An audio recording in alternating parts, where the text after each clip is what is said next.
Bueno, gracias. Son las 8 de la mañana con 10 minutos, 8:10. Me acompaña esta mañana. Le agradezco mucho al doctor Juan Pablo Feregrino. Es médico especialista en el tema, es oncólogo en el tema del cáncer, de lo que obviamente representa y significa para muchos de nosotros, para muchas familias, para muchas personas, tener que entender, conocer, interpretar, traducir lo que representa, lo que puede significar el cáncer en nuestra vida cotidiana. Es la tercera causa de muerte en nuestro país y también, pues sin duda alguna, cuando ocurre una situación de esta naturaleza en alguien, bueno, pues generalmente se afecta también el entorno laboral, personal, familiar, del círculo de amigos o de conocidos que de algún modo, bueno, pues tienen que ver con el desarrollo de nuestra vida cotidiana. ¿Cómo ordenar en nuestro entender, en nuestra conceptualización de la vida, de lo que hacemos por nuestra salud, pues esta realidad que tiene que ver con el cáncer? Así que mi querido doctor, muchas gracias por estar con nosotros, mi querido Juan Pablo. Doctor Juan Pablo Feregrino, ¿cómo estás? Buenos días. Sí, ¿qué tal, abuelo? Gracias por venir con nosotros. No, encantado. Sí, buenos días a ¿Qué todos. es el cáncer? ¿Con qué se come? ¿Qué pasa con muchos que no entendemos o que no conocemos o que no consideramos la relevancia que puede tener el cáncer en nuestra vida cotidiana, doctor? Sí, no quisiera echar tanto rollo de eso porque en realidad se trata de una familia de enfermedades. Hablamos de más de 200 tipos distintos de cáncer. Sí. Y sabemos que es una enfermedad bastante frecuente, digo, son enfermedades comunes. La probabilidad de enfermarse de cáncer en México es más o menos 1 de cada 5 personas. Hablamos de algo entre el 20 y 25% de la población. En países donde la expectativa de vida es superior a los 80 años, hablamos de Europa, Estados Unidos, la probabilidad de desarrollar cáncer oscila entre 35 y 45% a lo largo de la vida. Entonces, imagínate, 1 de cada 3 mujeres hasta 1 de cada 2 hombres tiene o tendrá algún tipo de cáncer. Sí. Eso allá, acá parece que la estadística es un poquito más noble, Sí. pero eso puede cambiar conforme aumenta nuestra expectativa de vida, porque más tiempo vives, más fácil es enfermarse. Y hay una infinidad, me hablas, 200 tipos de cáncer. Sí, por lo menos. Sí, pues casi. Tú eres especialista, reconocidísimo a nivel local, a nivel nacional, internacional, pero al mismo tiempo, pues tienes ese contacto con lo que realmente representa este universo de enfermedades. Sí, doctor. Sí, cada órgano de nuestro cuerpo puede desarrollar su propio tipo de cáncer, incluso variedades de cánceres dentro del mismo órgano según el nivel celular. Es importante pensar que entre 30 y 40% de todos los cánceres son prevenibles. Entonces, imagínate, siento que es una buena oportunidad hablar de lo relevante que es este tipo de enfermedades, pero además de lo que podemos hacer para evitarlas, que sí está, pues no sé, en nuestras manos, en la familia, en nuestra sociedad, en los gobiernos. Claro que hay acciones que son preventivas y que son de mucho valor. ¿El cáncer es ineludible? No necesariamente, aunque imagínate, hay patrones familiares, donde hay familias donde papás, abuelos, tíos tuvieron un tipo de cáncer y entonces ya hay una predisposición. Pero hay otras familias en donde nunca ha habido cáncer y eso sí se podría evitar con un estilo de vida saludable. ¿Se puede prevenir? Sí. Ahora, ¿se puede curar? ¿El cáncer es curable? Sí, sí es curable. Es curable la mayoría de las veces. Eso dependerá de que se pueda detectar también a tiempo. Y eso es el de los mayores retos, ¿no? ¿Cuáles son los tipos de cáncer más comunes? Sí, bueno, en México, digamos, cáncer de pulmón es de los tipos de cáncer más comunes, hablando de hombres y mujeres en general. Después, si lo separamos con mujeres, el tipo de cáncer más frecuente es cáncer de mama y luego cáncer de cervix uterino. En hombres, cáncer de próstata y después se acomoda cáncer de colon, ahí como muy pegadito.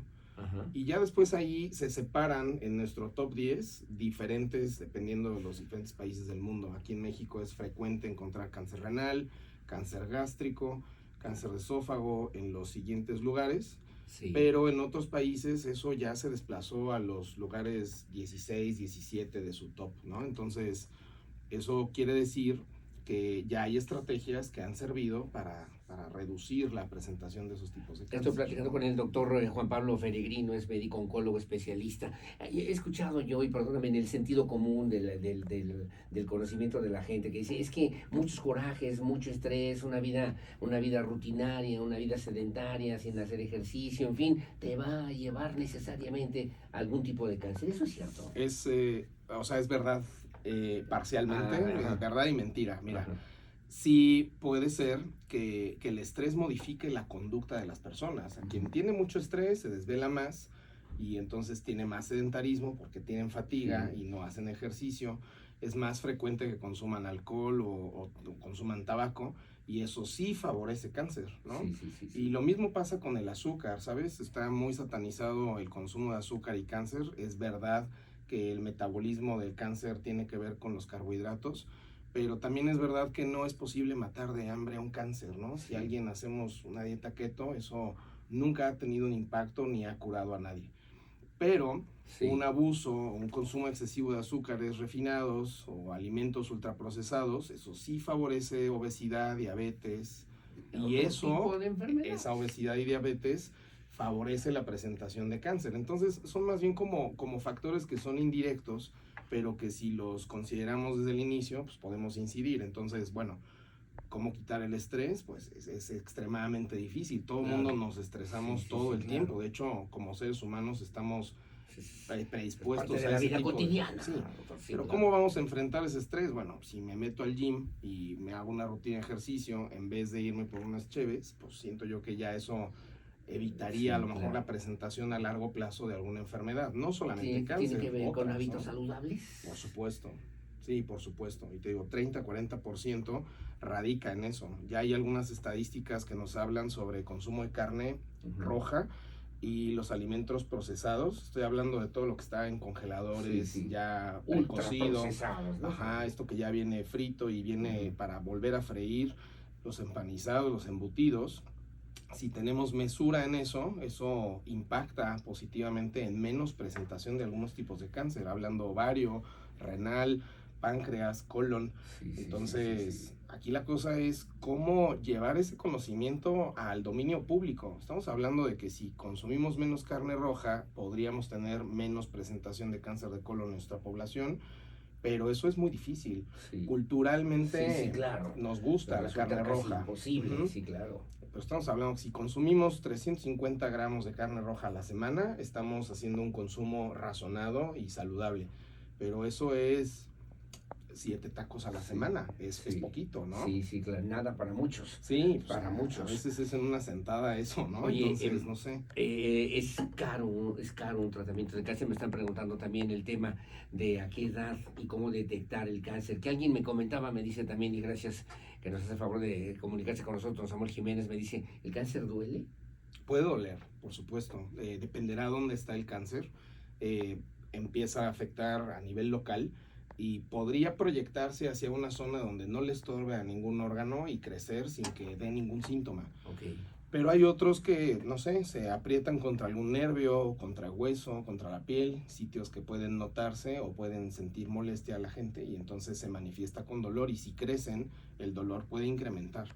Entonces, no nos podemos fiar de que si duele, sea o no sea cáncer, porque esto es muy inespecífico. Sí, claro. ¿no? Pero sí, algunos cánceres pueden doler, definitivamente sí. Me preguntan, me comentan también de esta misma forma, si en el cáncer, en este mismo proceso, hay tratamientos ya específicos, tratamientos muy especializados, como me comentan, por ejemplo, en un momento determinado la inmunoterapia, en fin, diferentes tratamientos, y que también si nos pueden referir un poquito el tema de las edades, mi querido doctor. Por supuesto. Juan Pablo Feregrino. Mira, ya ha cambiado mucho la manera de abordar y tratar el cáncer. Estoy hablando de que cuando yo era estudiante de medicina, o sea, veíamos algunos abordajes, algunos tratamientos y eso ya cambió, o sea, abismalmente. Tenemos en los últimos 20 años mucho desarrollo tecnológico, muchos fármacos nuevos, cada vez menos tóxicos y cada vez más eficaces para tratamiento de cáncer. Algunos son costosos porque son medicamentos innovadores, pero conforme más se usan y después van perdiendo patentes, pues empiezan a ampliarse, ¿no? Y van a ser cada vez más frecuentes y van a reducir los costos. Es como si habláramos de la época de las carretas y llegó el primer coche y era carísimo. Y en algún momento aquí también nos pasaba eso y ahora estamos llenos de coches. Y luego los eléctricos y son caros y luego han dejado de serlo porque hay más. Y los tratamientos en cáncer más o menos se comportan así. Entonces, bueno, eso es una parte. Y la otra es sobre el tema de las edades.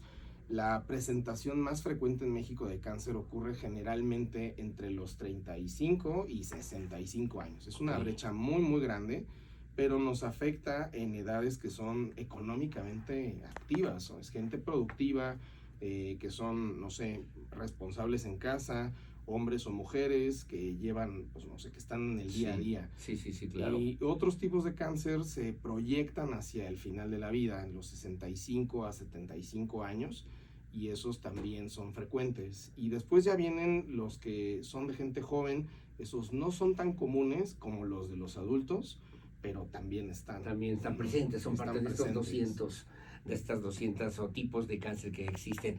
Quimioterapia, terapia blanco, inmunoterapia y radioterapia, que son tratamientos también contra el cáncer que son diferentes en estricto sentido. Así es, entonces cada tipo de cáncer responde diferente a los distintos tratamientos.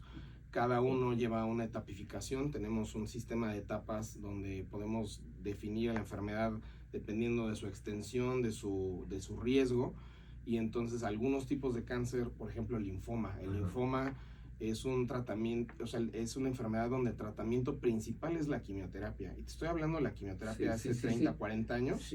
Esa es la más eficaz hoy en día. Y la cirugía o sea, tiene un papel muy limitado. La radiación tiene un papel importante, pero algunos. Pero hay otras enfermedades donde la cirugía es nuestra piedra angular. Si no se opera, no se cura.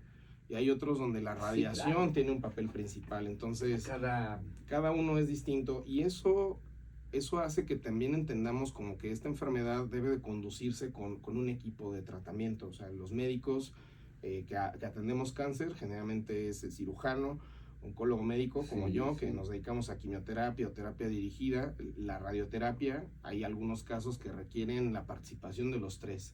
Hay otros que solo uno, hay otros que solo dos.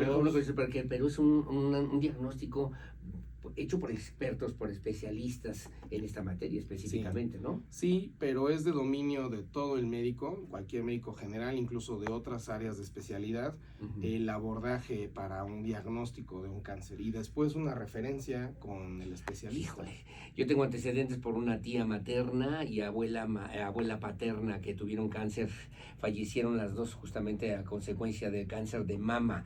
¿A qué edad debería hacerme yo un chequeo para estar atentos ante cualquier situación que pudiera existir?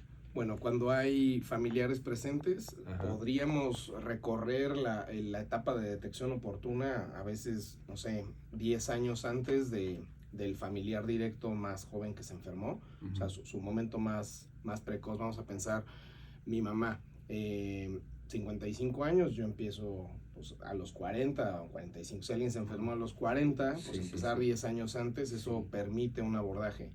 Luego no queda claro si sí hay una herencia de la enfermedad o no. Nuestra norma oficial mexicana dice que empecemos una detección oportuna de cáncer de mama a los 40 años con mastografía, pero es verdad, y en los países se implementa, que se puede iniciar antes con un ultrasonido de mama bilateral desde los 30 años. Desde los 30 años. Desde los 30 años o 10 años antes del familiar más cercano que se enfermó. ¿Y cómo puedo saber que no tengo cáncer o que no tenemos algún tipo de cáncer? Mira, ¿a quién hay que acudir? Pues es una condición propia del ser humano. Yo creo que todo el tiempo estamos recambiando tejidos, estamos en este proceso de reparación y de desgaste, y nuestro sistema inmune debería de protegernos contra cáncer. De hecho, podríamos tener cáncer todos los días y nuestro sistema inmune lo previene de desarrollar. Eventualmente eso falla y ya se presenta la enfermedad. Algunas enfermedades son susceptibles de un tamizaje que le llamamos un cribado o detección oportuna. Hablo de cáncer de pulmón, próstata, cérvix uterino, mama, colon. Tienen estrategias de detección oportuna. Hay otros cánceres que no tienen eso. O sea, siento yo que, o sea, lo que hay, por ejemplo, para pulmón es pacientes, sobre todo fumadores, hacer una tomografía de baja dosis de radiación una vez al año a partir de los 50 años. Especialmente fumadores o enfermos pulmonares de algo más. Colonoscopía a partir de los 45 años. Si está negativa, podemos hacerla cada 10 años. La mastografía anual a partir de los 40, eso es en caso de mujeres. Para detección oportuna de cáncer de cervix es Papá Nicolau, eso generalmente a partir del inicio de la vida sexual. Podría ser desde los 18 años hasta alrededor de los 70. Ok. Y más o menos así va. Y hay otras enfermedades que no tienen una estrategia de detección oportuna. Eso pues dependerá de lo que se vaya detectando cada quien. Sí. Indispensable no automedicarnos, ¿no? Todo esto que hay para la gastritis y demás, y asumir que no es un problema distinto. Siento yo que si se conduce con un médico y se puede hacer un abordaje a tiempo, podemos buscar a lo mejor un cáncer gástrico que está escondido, porque siempre parece otra cosa hasta que no lo es, ¿no? Sí, claro. Entonces yo creo que esta Que responsabilidad social, responsabilidad social, sí, de no automedicarnos, de poder tener una orientación médica y buscar activamente cánceres, pues, ¿no? qué gusto, qué gusto. Yo creo que vamos a tener que regresar más seguido. El doctor Juan Pablo Feregrino es médico especialista, es oncólogo y además, bueno, pues en una propuesta importante de lo que tiene que ver con esta cultura para atender el tema del cáncer. Estuvimos este fin de semana con un familiar que me decía, cuando me dijeron que tenía cáncer, pensé inmediatamente que me iba a morir. Y muchos lo pensamos además, doctor, porque esto es una, creo que mala conciencia de lo que realmente puede significar el cáncer hoy por hoy, ¿no? Sí, siento yo que hay oportunidad enorme que ya el cáncer pueda ser curado. Eso es en muchos casos. Hay otros en donde podemos convertir la enfermedad en un padecimiento crónico y entonces tener un control de cáncer duradero. No hablo de semanas, sino de meses o años.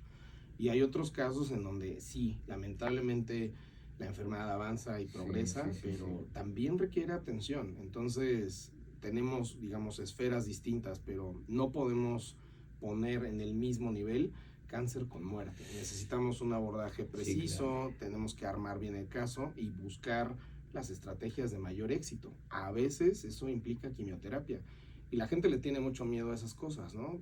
Pensamos en todo lo que hay natural y conocemos como la quimioterapia como el uso de químicos y como que es algo nocivo. Entonces, ni todo lo natural es bueno, ni todo lo químico es malo. Cada caso, ¿no? Además es muy particular. Por supuesto. ¿Tenemos algún número telefónico, doctor, para ubicarte? Sí. Hay un número de WhatsApp que es para consultas.